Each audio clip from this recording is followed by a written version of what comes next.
1 Coríntios, primeira carta de Paulo aos irmãos que estavam na cidade de Corinto.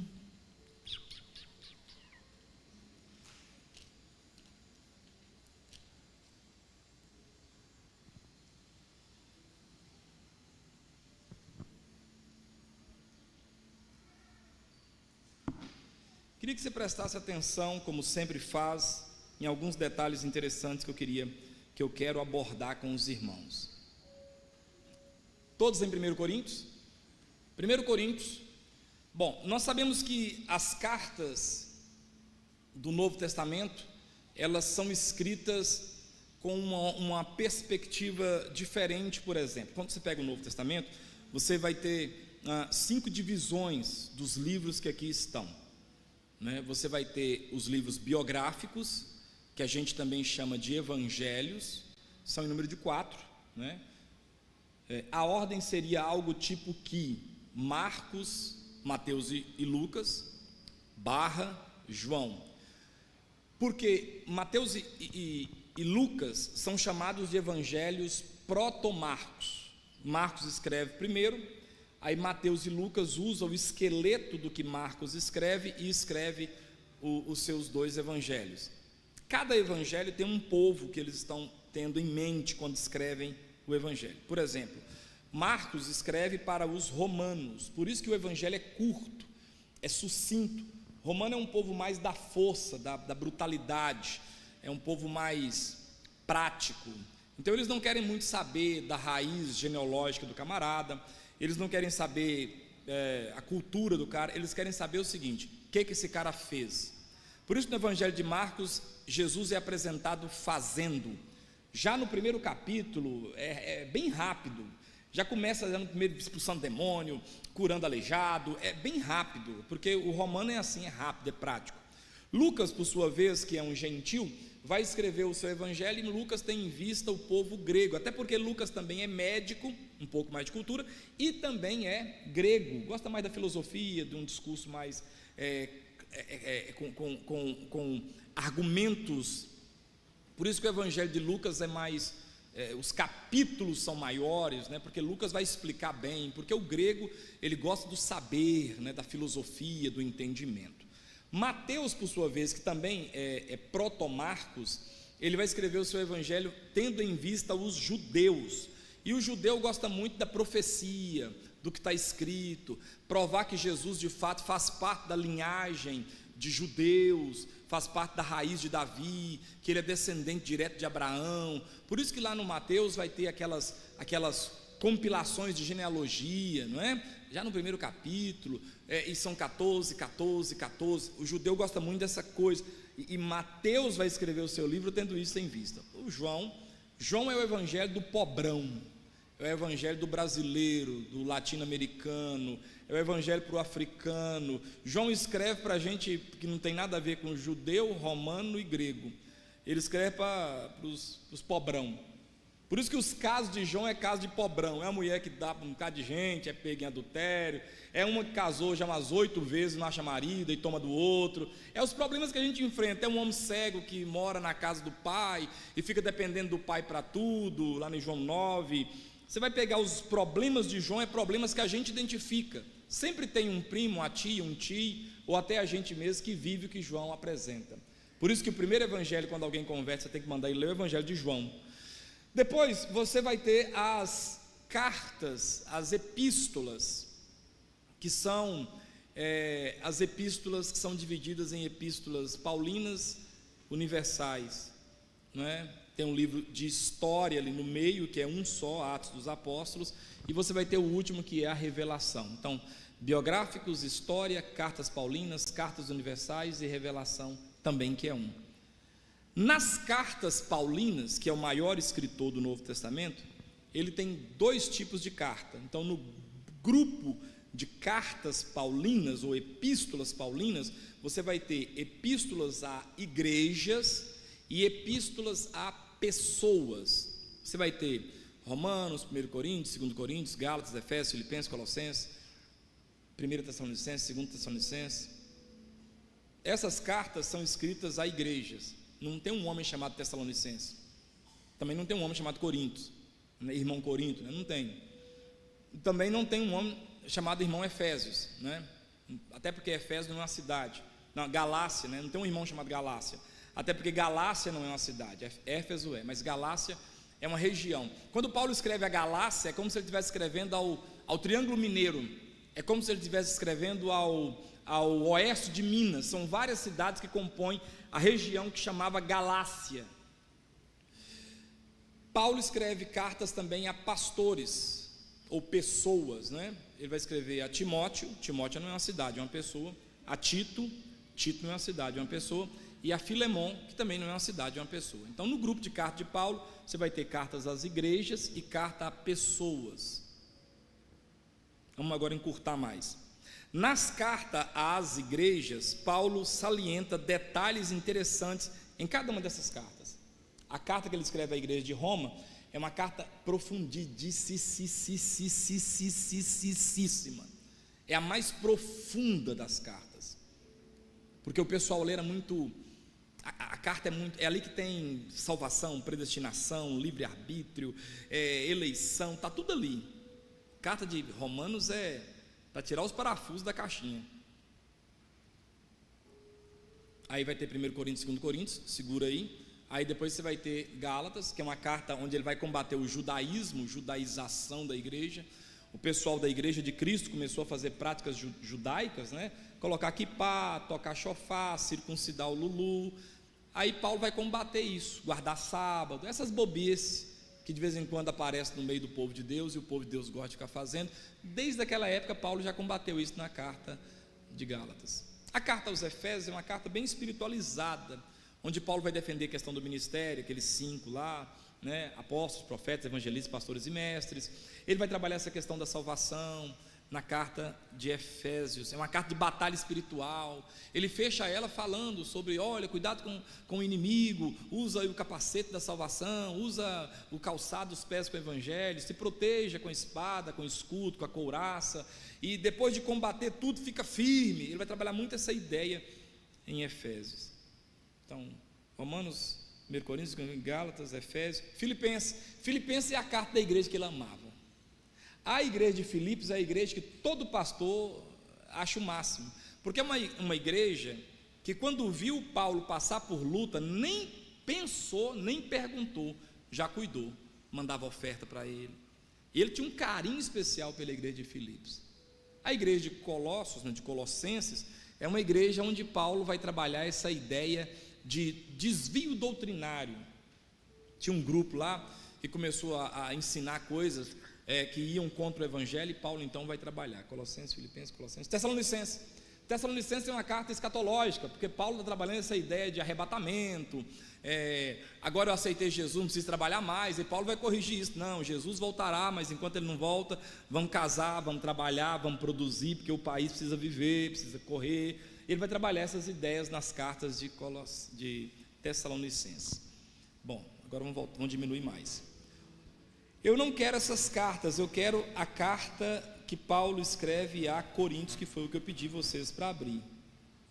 Na carta aos Coríntios, ao lermos essas duas cartas, nós percebemos que essa é a igreja importantíssima, porque ela está num local geográfico muito privilegiado. Corintos é uma big cidade. Se fosse aqui, seria tipo uma Divinópolis. É impossível negar a importância de Divinópolis para essa micro-região aqui. Assim como é impossível negar Governador Valadares para o Vale, é impossível negar Montes Claros para o norte, é impossível negar Uberlândia para o Triângulo, é impossível negar Corinto para essa região. Corinto tem tudo. Ela é portuária, ela tem rotas marítimas, rotas de terra, ela tem comércio, ela tem templos de grandes deusas da época, o que trazia uma peregrinação religiosa muito grande. E a igreja que está ali é uma igreja que, se não tivesse ela, e Paulo não tivesse escrito essas cartas para Corinto, a gente não saberia resolver a metade dos problemas que a igreja produz. Por quê? Porque tudo de problema que uma igreja pode produzir, Corinto produziu. Então Corinto é a pior igreja que uma pessoa podia querer pastorear. Pensa num lugar complicado, é Corinto. Tudo tem ali. Paulo escreveu 3 cartas para essa igreja. Eles escreveram uma carta para Paulo. Das 3 cartas que eles escreveram, que Paulo escreveu para eles, uma se perde e nós ficamos com 2. 1 Coríntios, 2 Coríntios, que na verdade segundo devia chamar terceiro, porque a que nós temos com o nome de segundo é a terceira que ficou, porque a segunda a gente não tem. E uma carta que eles escrevem para Paulo, cheio de dúvida sobre questão de casamento, sexo, eles eram doidinhos com esse trem. 1 Coríntios capítulo 7, vamos lá. 1 Coríntios 7, Paulo começa dizendo assim, versículo 1: quanto ao que vocês me escreveram, é bom que o homem não toque em mulher. O tema da carta deles foi: Paulo, o homem não deve tocar em mulher e a mulher não deve ser tocada por homem. Olha que loucura que eles arrumam, né? E aí Paulo começa a responder para eles: olha, vocês me fizeram uma pergunta naquela carta que vocês me enviaram, e eu vou responder para vocês. E ele começa o capítulo 7 respondendo às dúvidas que aqueles irmãos tinham. Depois você lê esse capítulo, ele vai falar sobre casamento, sobre viuvez, sobre moça virgem, sobre rapaz virgem, vai trabalhar tudo, porque eles escreveram uma carta para Paulo sobre perguntas. Então você percebe que no mínimo 4 cartas era para nós termos: a primeira, a segunda, a terceira que Paulo escreve para eles, e uma que eles escrevem para Paulo, perguntando Paulo algumas coisas, que Paulo então responde. Bom, volta no capítulo 1. Corinto é uma carta que Paulo vai ter nela. No capítulo 1, do versículo 10 até o versículo 17, Paulo vai trabalhar divisão na igreja. Então o que essa igreja tem? Gente dividida. Uns diziam que era de Apolo, outros diziam que era de Paulo. Olha aí no capítulo 10, versículo 11: pois meus irmãos, fui informado, alguém mandou uma carta dizendo para ele, está vendo? Fui informado, porque Paulo não estava em Corinto. Na carta que faz a pergunta, alguém fala: está tendo uma confusão nessa igreja, que é uma coisa terrível. Aí ele fala: fui informado a respeito de vocês por alguns membros da casa de Cloe, de que, e Paulo entregava os caguetes, né? Que há brigas entre vocês. Refiro-me ao fato de cada um de vocês dizer: eu sou de Paulo, eu sou de Apolo, eu sou de Cefas, eu sou de Cristo. Será que Cristo está dividido? Será que Paulo foi crucificado por vocês? Ou será que vocês foram batizados em nome de Paulo? Ele começa a falar. Então ele vai tratar sobre divisão na comunidade que estava em Corinto. Paulo trata das divisões, das facções da igreja. Então era uma igreja cheia de grupinhos e problemas, e gentezinha: aí eu sou de Paulo, aí eu sou de Cefas, aí eu sou de Apolo. Aí Paulo começa a falar: gente, que palhaçada é essa que vocês estão arrumando? Está louco?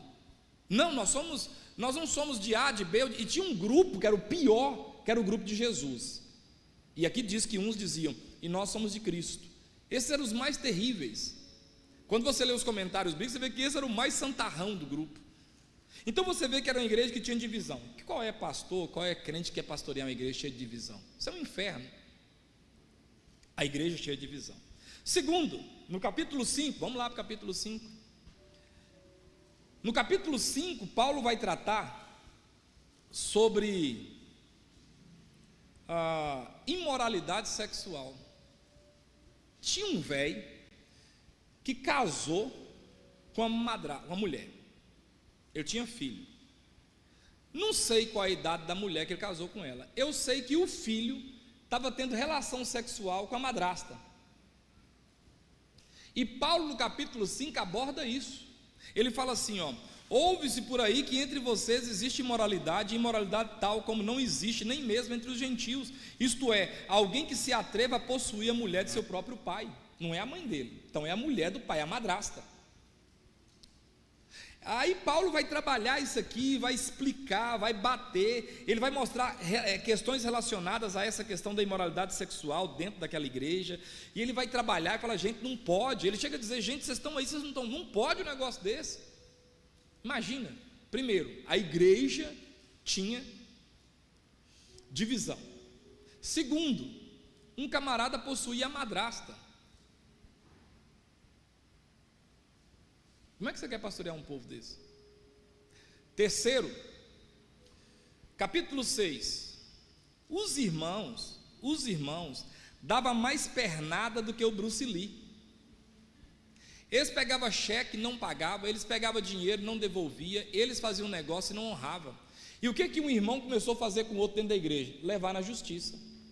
E um leva na justiça e o outro leva na justiça. E Paulo escreve o capítulo 6, do versículo 1 até o versículo de número 11, falando sobre essa questão de litígio entre irmãos.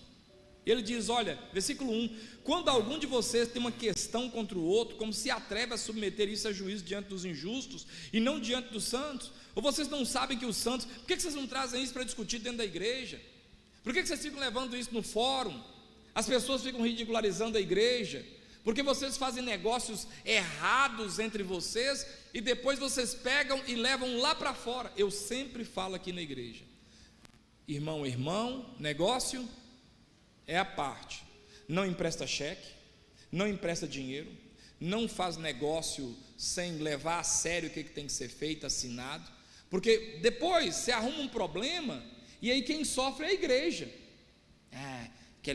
Aquela igreja que você faz parte dela, que você estava lá, e que se o negócio tivesse dado certo e você tivesse tido lucro, você não tinha achado ruim, você só achou ruim porque não deu certo, mas você fez o negócio dentro da igreja porque você quis fazer. Domingo eu estava aqui na porta, uma pessoa me chamou, até um homem me chamando ali fora.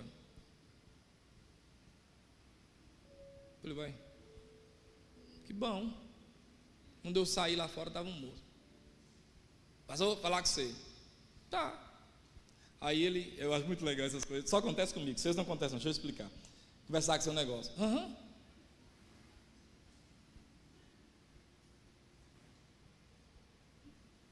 Estou na calçada da igreja? Não, gosto de estar na rua. Estou atrapalhando aqui? Mas o carro pode pegar aí, mas fora isso, nada não. Por exemplo, eu tenho reclamado de uma pessoa da igreja. Amém, perfeitamente. Que me deve, que não sei o que, que pegou, que não me pagou, que não sei o que. Fiquei chateado com isso aí. É da onde? Qual igreja? Como é que é? Fulano de tal. Não congrega aqui não, congrega na outra lá, congregação. Não, mas o senhor que é o presidente. Não, mas lá tem um pastor local lá. Como eu não pego nada de lá, então também nem os problemas eu pego. Se eu não pego dinheiro, se o dinheiro fica todo lá, então cada um que resolva os seus BO. Mas eu fui lá e o pastor falou isso e isso. Então faz o que o pastor falou, leva na justiça, né? Não tem jeito, já conversou. E aí ficou espivitando, fazendo cena. Aí eu fiz uma pergunta, falei, deixa eu te falar, quando vocês fizeram negócio, vocês me chamou? Não, né? Se eu tivesse dado lucro, eu ia ter PL, participação no lucro? Também não, né? Então, infelizmente, o que eu vou fazer? Ele é maior, ele é vacinado, você caiu porque você quis. Agora, você pode procurar justiça. Vou fazer o que, irmãos? Eu vou pegar o Lero, esgarrar na goela dele e falar assim, pastor, a minha vida é minha, o senhor cuida da sua, que eu cuido da minha. Eu ganhei. Não tem o que fazer não, mãe. Você fez negócio porque você quis. Eu canso de falar que não faz negócio à toa. Então, vai comprar aí a placa do Neemias Ebenezer, você está comprando a placa do Neemias. Então, quando ele falar que você assina promissória aqui, não acha ruim não, assina promissória. E quando ele falar, não vou protestar seu cheque, e ele estiver cantando aqui na frente, não acha ruim não, você fez negócio com ele. E quando o cara for cobrar do Neemias, e o Neemias não entregou a placa, aí agora você vai lá e cobra dele. Porque a igreja tem alguma coisa a ver com isso? Tem? Não, mãe. Quando tem lucro você me participa? Não, então, quando tem problema você quer me participar? Falei, mas eu concordo com o senhor deve procurar mesmo, o senhor deve ir lá, né? Vou ver o que eu posso fazer, mas eu também não posso fazer muita coisa, até porque não congrega comigo, congrega numa congregação que tem o mesmo nome da nossa igreja, mas é congregação, ela viva para lá, cada um tem sua vida, a igreja que eu tomo conta é essa aqui, esses aqui eu posso até procurar, conversar, mas os de lá eu não vou procurar membro de outra congregação para resolver problema seu não, hein? Mas o senhor está errado. Tá bom, respeito sua opinião. Eu respeito. Tem gente que vota no PT. Receba a inteligência. Volta aqui de novo. Então o que acontece? Capítulo 6, litígio. Um irmão levando o outro na justiça. Aí Paulo fala: não, gente, para com isso. Aí vamos para o capítulo de número, aí vai, o capítulo 7, questão sobre casamento. Os caras estavam falando que depois que a pessoa ficasse sozinha, não podia casar mais nunca, e que não deveria mais nunca isso, não deveria mais nunca aquilo, que era bom que o homem não tocasse. Eles arrumam um inferno. Aí Paulo vai resolver isso. Aí no capítulo 8, eles estão com dúvidas sobre comer trem de ídolo. Pode comer o despacho que o pai de santo fez? Pode comer comida consagrada a ídolo? E Paulo, olha, e é uma problemática, um trem terrível. No capítulo 9, eles vão questionar os direitos de Paulo, como apóstolo, como pastor. Porque o senhor isso, o senhor aquilo, o senhor não pode, o senhor não sei o que lá. No capítulo 10, é só problema. Está vendo tanto problema? No 10, eles estão com dificuldade sobre idolatria. Como é que um crente tem dificuldade com idolatria, gente? Você sabe que você não pode adorar um ídolo aí? Constitui-se uma imoralidade com Deus tamanha. Você não pode se dobrar diante. O Senhor zela por você com ciúmes. Como é que você adora outro Deus que não o Senhor? Foi isso que trouxe o zelo do Senhor sobre Israel. Se você tiver um neurônio sozinho funcionando, não precisa ser 2 neurônios não, só um solitário, um lobo solitário funcionando na sua cabeça, você sabe que se você serve ao Senhor, você não pode servir mais nada. Sim ou não, irmãos? Não tem como você servir a Deus e a Buda. Não tem como você servir a Deus e consultar horóscopo. Tipo assim, você não conhece de Bíblia. Não tem como você servir a Deus e você se benzer, a vir cá na benzedeira. Você é doido, é? Você não serve Jesus, não? Então, eles estão com essas dúvidas. Aí vai para o capítulo 11. No capítulo 11, do versículo 1 até o versículo 16, sabe qual é o problema deles? Não é sexo, não, é a mulher. É porrete em cima das mulheres. Mulher não pode mostrar o cabelo, mulher não pode mostrar a cara, mulher tem que usar lenço, mulher isso, mulher aquilo. Aí Paulo: não, gente, para, deixa as mulheres servir a Deus em paz. Aqui em Corinto, por causa do templo da deusa, as prostitutas cultuais tinham o cabelo cortado, e as mulheres casadas o cabelo comprido. Então, para que as pessoas não menosprezassem as que se converteram e ainda estão com o cabelo curto, usem um véu para tampar tudo. E aí ninguém sabe quem é que é do cabelo comprido, quem é que é do cabelo curto. Só que saibam vocês que nós não temos tal costume, e nem o povo de Deus espalhado na terra. É só vocês. É só vocês que têm esse costume. Não é um costume do reino, é um costume da igreja, porque a igreja de Corinto tem um templo pagão aí, onde as mulheres estão se convertendo e estão sendo desprezadas dentro da igreja. Mas eles queriam pesar a mão nas mulheres. Aí, ó, você vê a igreja, que trem complicado. Do versículo 17 ao 34, sabe onde eles arrumavam problema? Na ceia. Porque a ceia era servida com vinho mesmo, vinho, não era suco igual nós fazemos, é vinho. E sabe o que acontecia? A turma sabia que era dia de ceia do Senhor, e a ceia do Senhor lá era uma festa, tem uma comida. Eles chegavam cedo, os gulosos. E o que os gulosos faziam? Comia tudo. E Paulo fala: ao passo que uns comem tudo e outros não comem nada. E aí o pessoal, como tomava a ceia era com vinho, o que eles faziam, Rodrigo? Entornava. Meu copo de ceia é esse, irmãos. Aí Paulo fala: gente, uns bebem a ponto de ficar embriagados. Aí Paulo apela, você vê que um puxa: não tendes casa onde comer? Por que vocês estão envergonhando a igreja de Deus? E ele fala: irmãos, esperai uns pelos outros, e assim todos comam do pão, bebam do cálice, juntos. Olha que igreja complicada, irmãos. Era uma gulodice, era uma começão, bebia.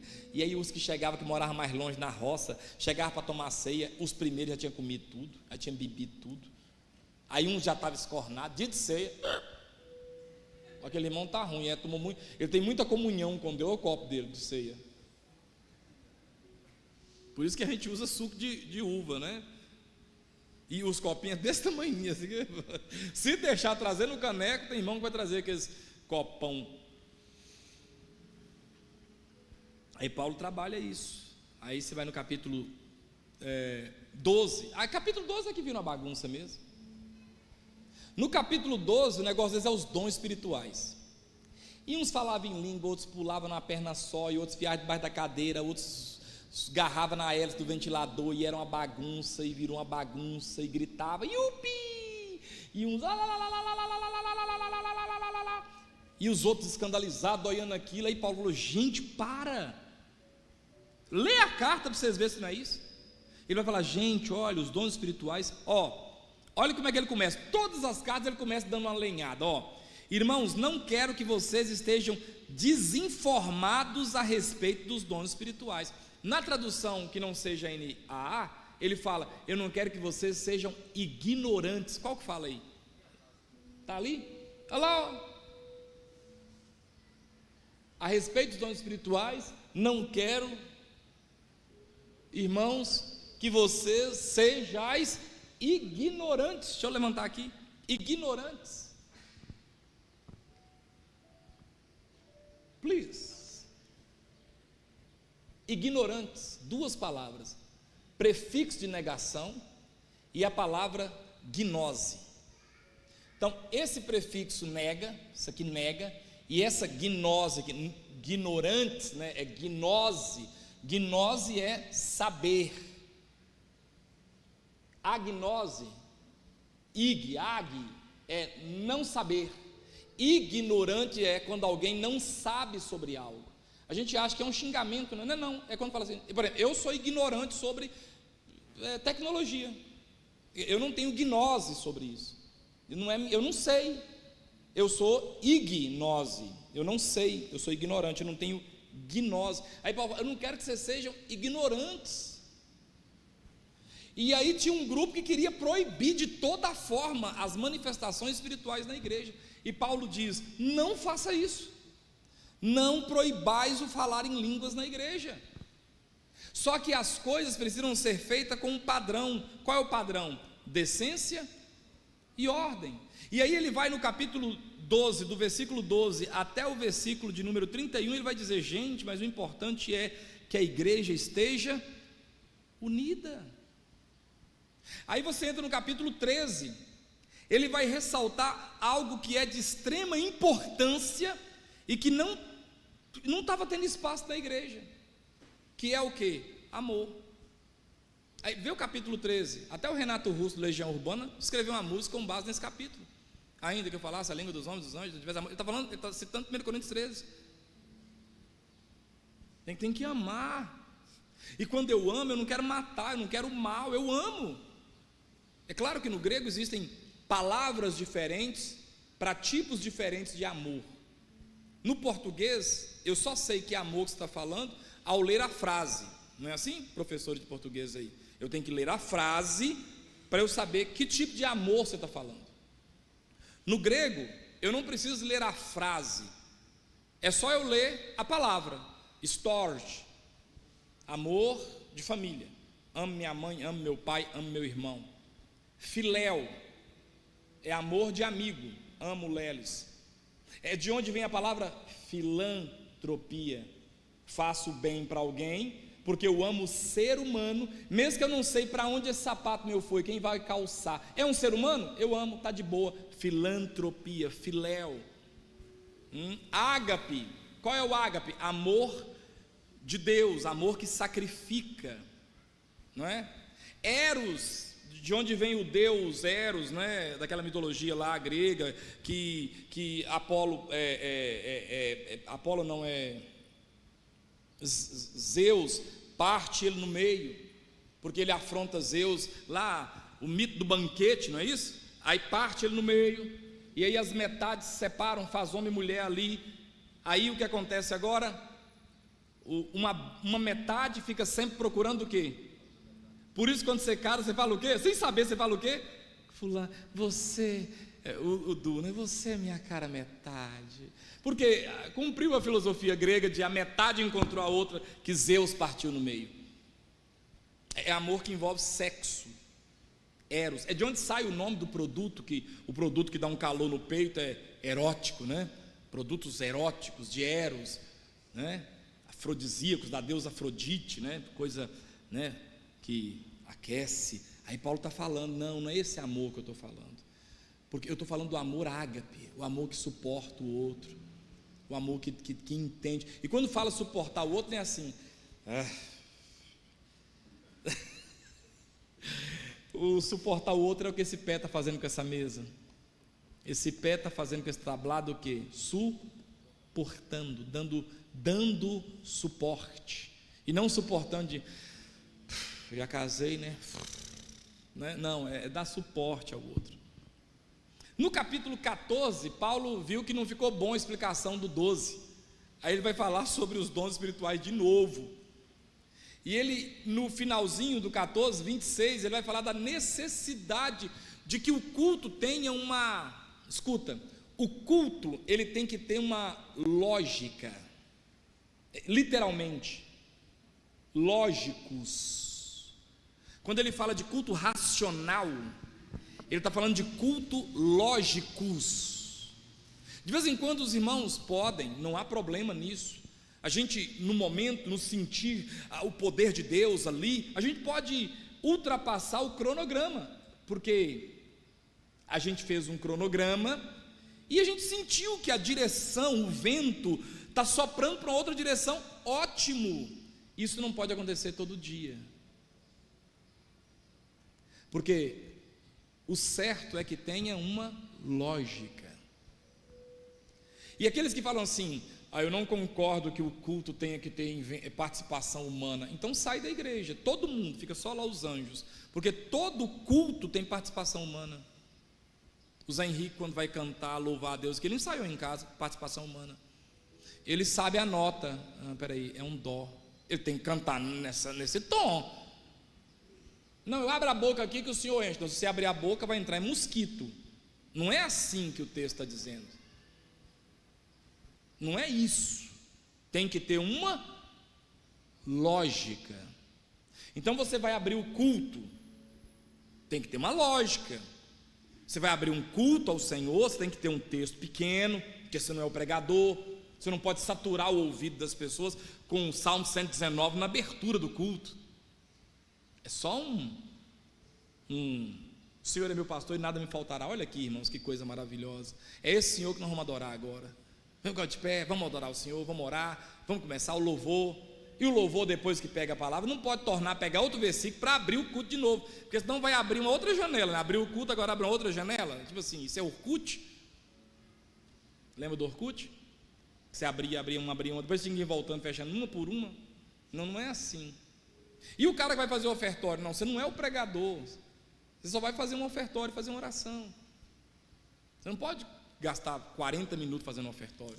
Só faltou lógica, não é? Faltou um pouquinho de lógica, porque o culto, ele é espiritual, mas ele é feito por homens e ele tem que ter lógica, tem que ter uma lógica.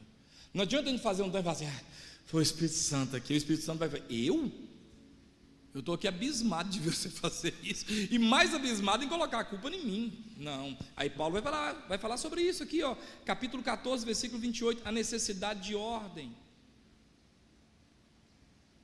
Tem que ter ordem, tem que ter, um abre, o outro canta, enquanto um canta, entre os que cantam, um fala mais, que é o que está ministrando naquele dia, aí o outro toca a bateria, o outro toca o teclado, o outro mexe no som, um mexe na câmera.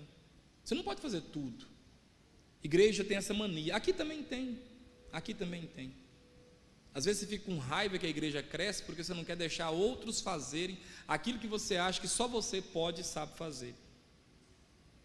Não, deixa os outros fazer também, porque é gostoso fazer, mas não é gostoso só para você, é gostoso para todo mundo fazer. Aí Paulo vai colocando isso. Aí um dá o aviso, um dá aula para as crianças, o outro está na porta ali olhando, o outro está ali recebendo, o outro está ali colocando o negócio ali, tem uma ali embaixo, tem uns no bebedouro conversando, tem um na cozinha. Quando tinha café era legal, tinha um grupo que ficava na cozinha tomando café. Tudo tem uma função. Não sei explicar qual é a função deles, mas tem, né? Todo mundo tem uma função. Se acontecer alguma coisa com as luzes, vai adiantar, como é que o irmão chama? Elias, vai adiantar, embora o senhor seja um profeta, se o senhor levantar para arrumar alguma coisa, o senhor sabe onde fica? Não, ele vai pensar assim, deve ter alguém que vai mexer com isso aí, porque eu sei que não sou eu. Se acontecer alguma coisa com o som, vai adiantar a senhora sair correndo para mexer? Não, a senhora não sabe onde fica o som? Deve ter alguém aí que vai mexer, não é eu. Ah, mas aconteceu alguma coisa nessa área, opa, essa área já é minha, quem tem que levantar sou eu. Está vendo? Paulo vai dizer isso aqui no capítulo 14. No capítulo 15, o problema é pior, porque no 15 eles começam a questionar se Jesus ressuscitou mesmo. Olha que legal, eles estão reunidos em nome de Cristo e estão com dúvida se Jesus ressuscitou. Aí Paulo fala, gente, acorda, se Cristo não morresse e não tivesse ressurgido de dentre os mortos, vã seria a nossa fé e vã seria a nossa pregação. Paulo fala, não tem lógica vocês não acreditarem que Jesus não ressurgiu de dentre os mortos. E ele vai trabalhar do capítulo 15, versículo 1. Depois ele vai falar sobre ressurreição, porque ele está falando sobre a ressurreição de Cristo. Ele vai trabalhar sobre a ressurreição nossa, do corpo. E ele vai até o versículo 58. E ele fecha o versículo 58 dizendo assim, meus irmãos, portanto meus irmãos, põe lá para mim 15:58. Portanto meus irmãos, sejam firmes, inabaláveis e sempre abundantes na obra do Senhor, sabendo que no Senhor o trabalho de vocês não é em vão. Meus irmãos, vamos trabalhar direitinho. Aí ele vai fechar falando sobre a oferta, porque há uns que acham que a igreja não, né? Aí a Bíblia fala de oferta o tempo todo. Inclusive Jesus foi a oferta de Deus para nós. Deus amou o mundo de tal maneira que deu. Posso trocar perfeitamente a palavra deu com ofertou seu filho. Está aqui, no capítulo 16, vai trabalhar sobre a oferta, vai falar sobre os planos dele, aí vai fechar com os conselhos finais, saudação e uma bênção. Aí o que acontece? Eu não vou dar prosseguimento no capítulo, eu não vou dar prosseguimento no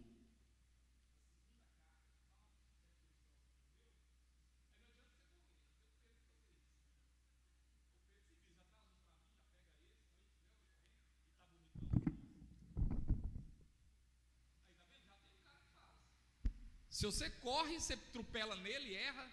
Aí o que acontece?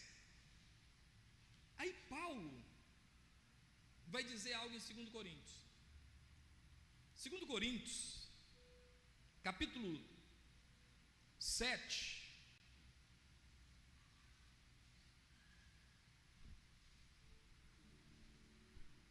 versículo 5, em relação à primeira carta, Paulo fala algo interessante para isso, porque Paulo dá mesmo uma lenhada. Se você ler com cuidado, você vai ver sempre um chicote estralando, lep.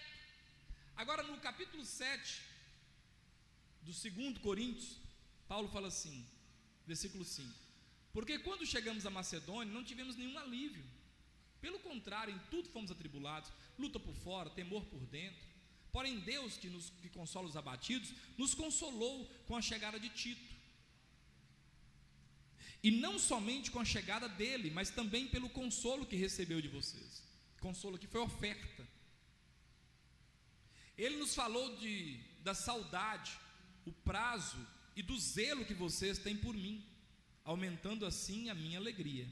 Porque mesmo que eu tenha entristecido vocês, porque quando leram a primeira carta, eles ficaram, Paulo bateu em nós demais. Eles ficaram tristes.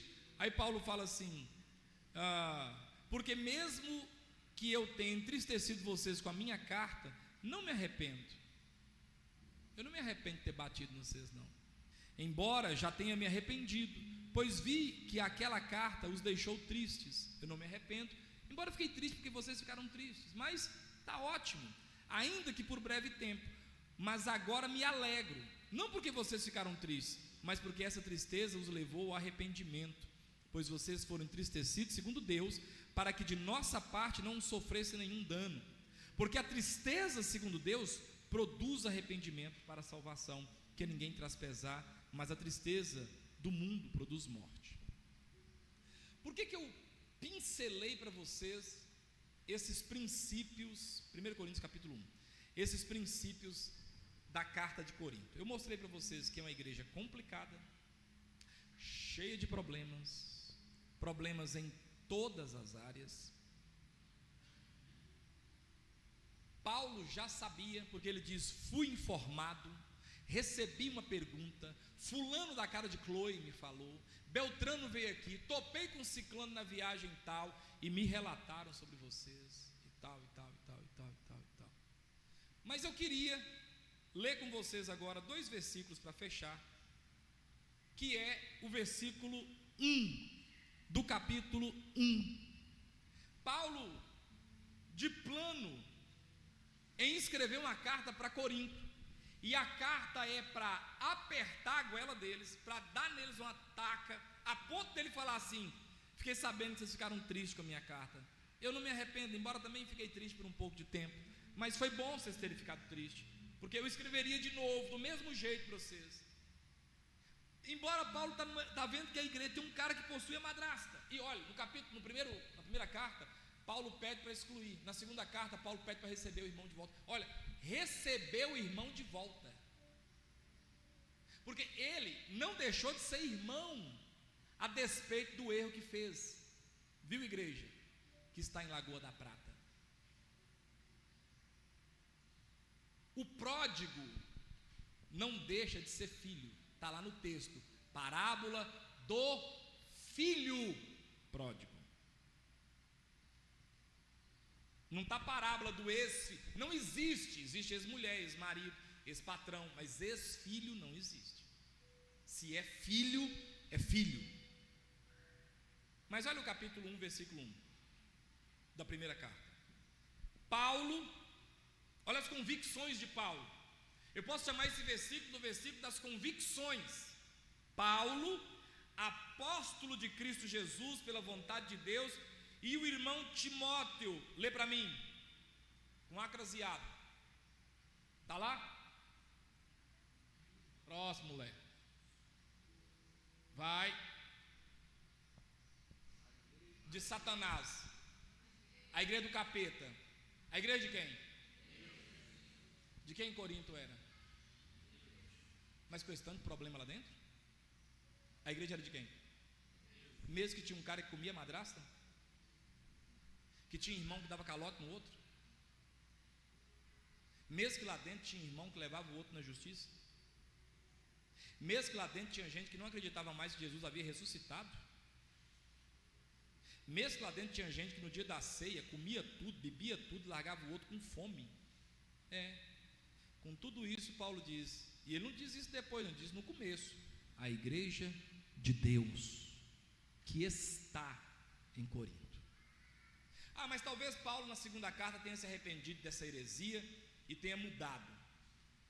Vamos lá. Não, eu li errado.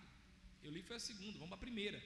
Na primeira Paulo diz: Paulo, chamado pela vontade de Deus para ser apóstolo de Cristo Jesus, e o irmão Sóstenes. Eu li errado. A igreja de Deus que está em Corinto. Agora na segunda carta, no versículo 1 do capítulo 1, ele diz assim: Paulo, apóstolo de Cristo Jesus, por vontade de Deus. Agora já não está com Sóstenes, agora ele está com Timóteo. Ele diz: a igreja de Deus que está em Corinto. Bom, o que eu quero concluir aqui? Que mesmo que a igreja não seja perfeita, e ela não será, mesmo que tenha gente na igreja que cometa erros, e sempre vai ter, e se você não cometeu erro, pode ficar tranquilo, seus filhos estão crescendo, seus netos estão chegando, vão pagar a conta, alguém vai cometer, porque não tem ninguém perfeito.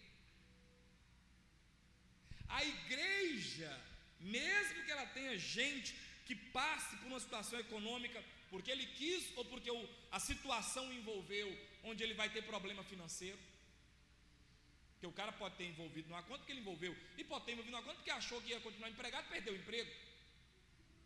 Mesmo que casamentos pipoquem, essa igreja é de quem mesmo?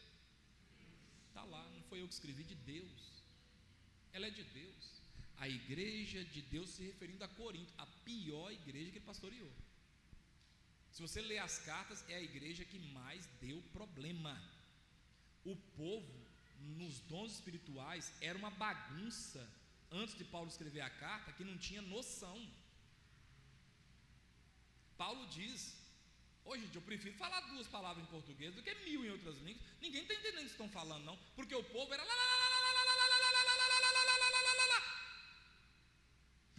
Ô gente, vocês estão querendo proibir falar em língua na igreja? Não pode proibir não, porque isso é de Deus. Olha que nós estudamos isso de manhã hoje, chama antinômio. Verdades opostas que caminham paralelamente. Verdade oposta. Elas não são iguais, são opositoras e são verdades. Antinômio tem na teologia, antinômio tem no direito. Não matarás, mas legítima defesa, excludente desse estudo, pode matar. Se for te matar, mate. Antinômio. Como é que eu não posso matar, mas me é permitido matar? Antinômio. Filhos, honrem seus pais, está na Bíblia. Pais, não suscite a ira seus filhos. Antinômio. Filho tem que me honrar e eu não posso enfrentar meu filho quando ele for adulto. Antinômio. Porque eu deveria enfrentar ele a vida toda. Não, ele tem que te honrar e você tem que respeitar ele. Porque depois que ele virou homem, você não pode bater de frente com ele mais não, porque você vai suscitar nele um comportamento que até ele vai se arrepender depois de ter feito com você. Antinômio. Verdades que parecem ser contraditórias, que não se alinharão nunca, como 2 linhas de trem, que você vê aqui, uma de cá, outra de lá, caminhando concomitantemente, paralelamente, perenemente. Quando você olha, parece que ela se juntou, mas quando você chega lá, estão separadas ainda. Aí você torna a correr de novo, não, está separado. Aí não, juntou, vou lá ver onde juntou. Não, não junta nunca. Vão caminhar assim, Antinômio. A Bíblia diz: é proibido comer o pão da propiciação. Lá na lei, Davi comeu, antinômio, não morreu e comeu. Quando Saul queria matar Davi, Davi vai lá e pega o pão da propiciação e come. Inclusive ele acha a espada de Golias e pega ela. Estava dentro do templo. Ele não podia comer o pão. Ele não era sacerdote, ele era da tribo de Judá, sacerdote da tribo de Levi. Está vendo como é que é interessante? Antinômio. Todo sacerdote tem que ser da tribo de Levi. Jesus é o sumo sacerdote da tribo de Judá. Por isso que vem Melquisedeque para dar para ele essa autorização. Está vendo? Antinômio. O problema nosso é que a gente faz uma cerquinha moral bem pequenininha, miudinho. Aí a gente fica lá dentro da nossa moralidade. Essa igreja não é de Deus, não, eles não oram alto. Essa igreja que ora baixo é de Deus também. Essa igreja não é de Deus, não, eles oram alto demais. A igreja que ora alto também é de Deus. Aquela igreja ali é ruim para pagar, eles não é de Deus não. Por incrível que pareça, eles são ruins para pagar. Jesus deve punir eles em algum momento, mas eles são de Deus, porque o fato de eles não pagar não tem nada a ver com ser de Deus, eu não sei. Israel é o povo de Deus? Lê a Bíblia, o tanto de coisa errada que Israel fez e continua sendo povo de Deus. O que eu estou querendo dizer aqui? Você tem que amar a igreja. Ela não é perfeita, ela não vai ser perfeita, porque existem pessoas humanas aqui dentro. Aqui o ideal vai ser almejado, mas é o real que vai ser vivido. Tem o ideal, mas você vai viver mesmo é o real. Tem o ideal, e a gente quer atirar no ideal, a gente quer mirar no ideal. Esse é o ideal. Platão já dizia isso. Olha quantos anos Platão. Tem uma expectativa, é o ideal. No ideal, quando você projeta uma obra lá no papel, Lelis, o ideal é perfeito, gente. O ideal é perfeito. O ideal dá certinho. Você pega o mapa, você pega lá uma planta, você abre ela e fica, uau, que legal! Mas quando o profissional vai tirar do papel e colocar na prática, meu Deus, topa uma pedra. Você não contou que tinha uma pedra, que uma rocha aqui embaixo. Você não contou que iria chover, porque Deus não tem satisfação para te dar que dia que vai mandar a chuva, não. Você não contou que o andaime ia cair e um funcionário ia quebrar a perna. Você não contou com isso não, mãe. Você fez no ideal, deu certinho. Mas tem o real. O ideal, não existe melasma, Ideal não existe mais. Vou engravidar. E minha criança vai ser linda. Aí, bom, uma manchona preta na cara. Que diabo é isso na minha cara? Engorda. Você acha que, né? Ó, 20 quilos, ó, pança. O real é diferente do ideal, gente. O cara, quando projeta um carro, é ideal. Quando vai andar, mas que diabo de carro fez que esse cara projetou? O primeiro carro que projetou o Ford Ka, esse engenheiro tem que ser mandado embora. Ele faz um besouro, não é? Um sapo. E você tem que tomar cuidado com os carros que você compra, não só a cara fica igual a do carro. Olha pro Ford Ka antigo e fala: ó, irmão, parece um Ford Ka. Carninha dele. No ideal, o Márcio fala assim: não, aqui agora, nesse ano, a safra, entre safra, não sei o que lá. Aí vem um problema, não dá.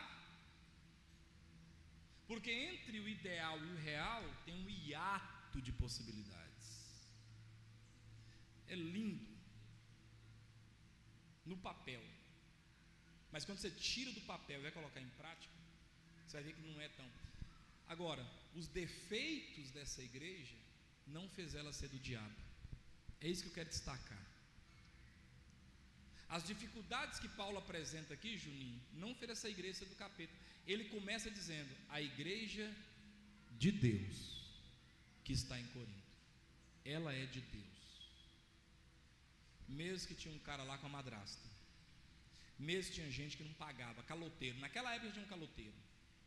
É você e eu, como diz o irmão, somos nós que temos que saber viver no meio disso e começar a guardar nossa moralidade, para que nossa moralidade não nos afaste do Senhor, para que nossa moralidade não nos escandalize. Jesus falou para os discípulos de João, fala para João que bem-aventurado é quem não se escandaliza de mim. Fala com ele que é bem-aventurado, é muito feliz, é quem não fica tendo, escandalizado. Igreja é assim, gente. Ontem um dos obreiros de nossa congregação ligou, chateado: aconteceu isso, fulano me procurou e falou para mim que não está sentindo mais amor na igreja, vai sair da igreja. E eu fiquei muito triste. Eu falei: por que você ficou triste? Gente sai da igreja o tempo todo, gente chega na igreja o tempo todo. Costumou ainda não?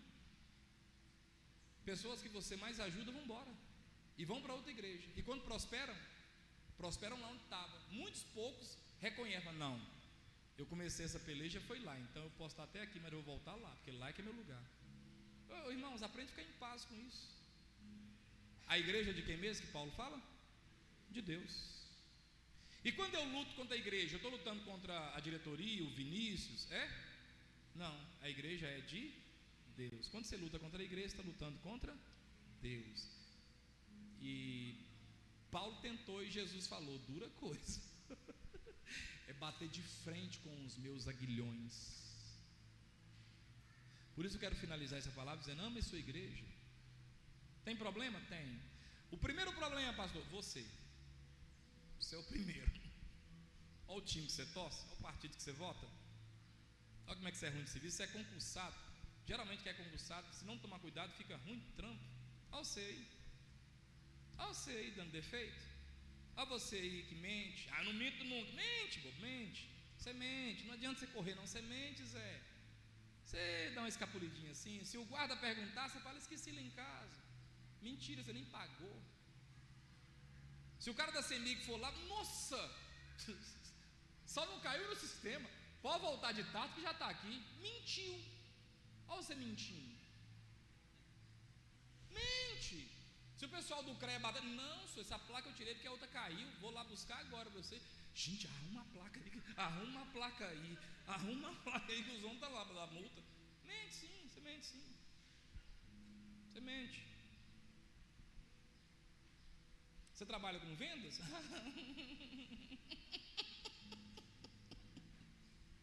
Você não vai para o céu, não. Jura abusivo, você mente. Você compra uma pecinha por 10, compra ela por 70. Você mente, olha você mentindo. Casamento, tô bonita? Maravilhas. E fala que não está para você ver. Ah, perfeito. Dirijo bem? Agarrado aqui no puxa-saco aqui, ó. Botando o cinto de segurança de leve, fechando os olhos, vontade de vomitar, fazer igual minha tia, coisa de família. Minha tia, final do ano, ele foi para lá, e Jardel estava, e Jardel, levar a senhora lá no Bretas, Pirapora. Aí Jardel botou minha tia no carro e foi. Você também foi, né? De Burizeira a Pirapora, minha tia já chegou lá assim.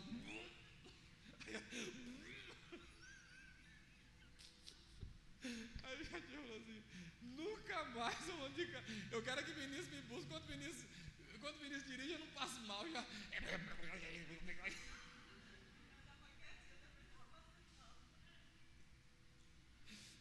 Mas eu dirijo bem? Nossa, você pagou quanto essa carteira? Irmãos, família, mesma coisa. Mesma coisa. Você faz projeto que dê tudo certo, mas é sua família. Aquele irmão cambota é seu irmão. Não dá, você faz um projeto, oh, vai ser lindo. Você não é normal, é normal. Aí você vai ver que tem bafo, você vai ver que tem caspa, que dá cera na orelha, que tem cutícula. Você vai ver que é chato, que as axilas, se não passar um rolãozinho, fede. Você vai ver que é tudo normal. Então, calma seu coração, senhor. Fique em paz com Jesus, senhor. Fique em paz, gente. Casais brigam. Aí você vê casal agarradinho no outro aqui. Aí vai ficar agarradinho ali o Du mais Maíra, por enquanto que está na escalô ainda da lua de mel. Daqui a pouco é normal, porque não vai aguentar manter isso, a não ser que seja altamente diferente todo mundo. Fala aprender a falar até espanhol, francês. Mas se for normal, daqui a pouco é normal. É claro, um é mais carinhoso, tem gente que me preserva. Mas, gente, é normal. Uma hora vai ter uma briga. Se não tiver uma briga, um dos dois não tem neurônio, gente. Uma hora, tudo bem que às vezes a briga, tem gente que... Mas não tem, gente. Uma hora vai ter alguma coisa. Nem que seja, o prato, largou o prato aqui. Uma hora vai ter alguma coisa. E é normal. E a gente precisa ficar em paz com isso. Porque às vezes você fica numa neura, cobrando um trem. Por isso tem muitos filhos de crente que desvia. Porque vai cobrando, não pode, vai orar, vai ler o Salmo 119 ali agora. Aí o cavalo, você está ficando doido, eu que tiver 18 anos, eu quero sumir de igreja, eu quero nem pisar o pé na igreja mais. Vai ser chato esse negócio de igreja. E aí vou levar você para conversar com o pastor, e o pastor, você vira crente, seu filisteuzinho. Pronto, acabou. Sumiu da igreja. Não, sou calma. Se esse menino está na escola e o professor dele não tem nenhum temor de Deus, e ele está crente ainda, moço, ele é uma bênção. Porque a carga negativa que ele recebe por aí, e ele ainda está servindo a Deus, esse menino é um campeão. Pode dar para ele uma medalha. Porque a tendência hoje é levar tudo para o caminho dos porcos. Pode tudo, faz tudo, do jeito que você quiser, você é livre. Ainda bem que Deus está levantando uma geração de professores que ainda tem princípios, independente da religião, crê em Deus, tem ética, tem valores ainda estabelecidos. Porque os que não têm, e não se iluda não, o cara fica um tempão com seu filho lá na sala, e é atrativo essas coisas. Então, meus irmãos, fiquem em paz. Às vezes vai ter um negócio que nós vamos fazer aqui, não vai ser o que a gente quer mesmo não. Vai ter o almoço aí, vai ter alguma coisa que você não vai gostar, a janta, né? Vai ter, só. Vai ter um irmão que vai comer antes das mulheres. Sempre tem, gente. Sempre tem uns irmãos esganados, um que vai ter uma sacola e vai botando na sacola, não tem ninguém olhando. Sempre tem. Sempre tem uma brincadeira besta. Mas a igreja de quem? De Deus. A igreja de Deus. Jesus morreu por ela. E ela é importante. E a gente tem que valorizar a nossa igreja. A gente tem que amar a igreja. Porque essa é uma das coisas que o diabo quer matar, sabe? É a nossa fé. Porque se ele matar a fé da gente, ele alcançou o que ele queria. Mas em nome de Jesus, sua fé não vai morrer não. Fica de pé em nome de Jesus. Aleluia. Bom Deus, aleluia. Pai, nós te agradecemos por esse dia. Te pedimos ao Senhor que nos dê um domingo abençoadíssimo na tua presença. que possamos ser abençoados, que nós tenhamos uma semana abençoada e que nosso jantar de sábado e o culto de domingo seja uma bênção para a glória de Deus Pai. Que a graça de Deus, as consolações do Espírito Santo, o amor de Cristo Jesus, nosso Senhor, esteja sobre a sua vida, hoje e para todos sempre. Deus abençoe sua vida, vamos em paz, em nome de Jesus. Se você trouxe um copinho aí, leve ele embora, que ele gosta de ficar lá fora. Beijo no coração.